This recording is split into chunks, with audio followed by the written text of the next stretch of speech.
or anything, but last week it seemed like y'all got a little more pressure from the linebacking side of things. What were you maybe seeing, or how did guys kind of grade out in terms of getting a little more pressure on LSU? Well, the guys were just playing fast. You know, when the guys can play with confidence and know what's going on, and obviously being in Davis Wade gives you a little bit more juice, gives you some excitement, and the guys, they were just excited to go. You know, anytime we can line up in that stadium, those guys are rearing, and so that's what you saw a little bit of last week.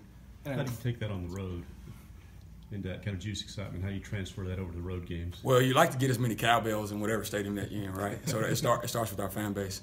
But also the guys, I mean, just being honed in, focusing in on a game plan, harnessing our chemistry and synergy together. The more we can do that, the more energy you see, the more passion you see, the more consistency you'll see. I know there's, is that something, because you're maybe not getting as much push from maybe the defensive line, is that something that y'all have talked about, just getting a conscious effort of, like, getting a little more pass rush from the linebacking group this year? Or at least I'll tell you this. In any defensive scheme, the more that you can wreck the decision maker on the opposing team, the better. And so we've discussed ways of doing that, whether it's, 4-man rush, 3-man rush, bring in some blitz packages. We've discussed all those things. The thing about it is that all the guys are buying in, right? The guys just, if they're consistent in doing their job and been passionate about doing their 1/11th when they're on the field, part of the defense, then you stand a good chance to be successful. Saw a lot of Aaron Brule on Saturday. Played a good number of snaps. Just talk about his development and how he's coming along so far. Aaron Brule, Louisiana kid, so you knew that game meant a lot to him, right? And all of his family was here. He's a young man who takes initiative and wants to be special. He wants to be special. He has a lot of ability, has a lot of desire, and right now he's just a little young. But over the course of time, you'll see more and more of Aaron. He's a pleasure to coach, man, and he's really special, really special. As a former defensive guy yourself, what would you have considered the challenge of chasing a guy like Kevin Mond around who can make plays with his feet, make quick decisions, get rid of the ball quickly? How do you handle a guy like that? Quarterbacks like that always add an extra dimension to the game from a defensive standpoint. And so it's all about, kind of going back to what I was telling Brandon, it's about everybody doing their 1/11th. As long as everybody's tuned in on what they're supposed to do and their responsibility, and everybody plays together, with unity and synergy, you got a chance with a guy like that. Now, he's a really good player. A lot of respect to him. The coaches there have done a great job with him. He'll be a tremendous challenge.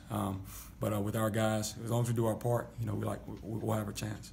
I know every quarterback's different, but, I mean, you see a guy like Bo Nix at Auburn. Is there any comp between him and Kellen Mond, like just seeing a guy who can move the ball with his arm and his legs? I think they're both unique players, and so I don't really like comparing guys. Yeah. He has his own unique skill set, and with his own unique skill set presents challenges, right? And so each game, it's different. Each opponent, particularly the player of that position, has its own unique challenges, and so we're equipping our guys to handle that. Looking beyond the quarterback, what do you see from the Texas A&M offense? They're talented. Really talented. Those guys have done a phenomenal job recruiting. Have done a phenomenal job developing those guys. They play together. They present challenges across the board. Again, it begins with the guys up front, and then it goes to the quarterback. And I just told you guys how good I think he is, how special he can be. And so again, it's about their 11 versus our 11 each time.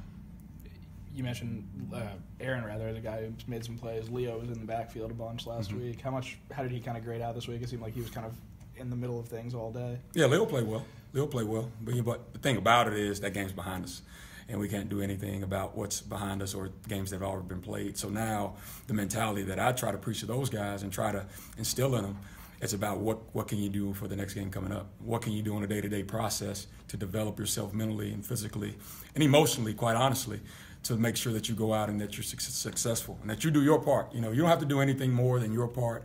And if we all do that, then you got an opportunity. Coach Moore had said that y'all had a plan put in place before season how to handle the guys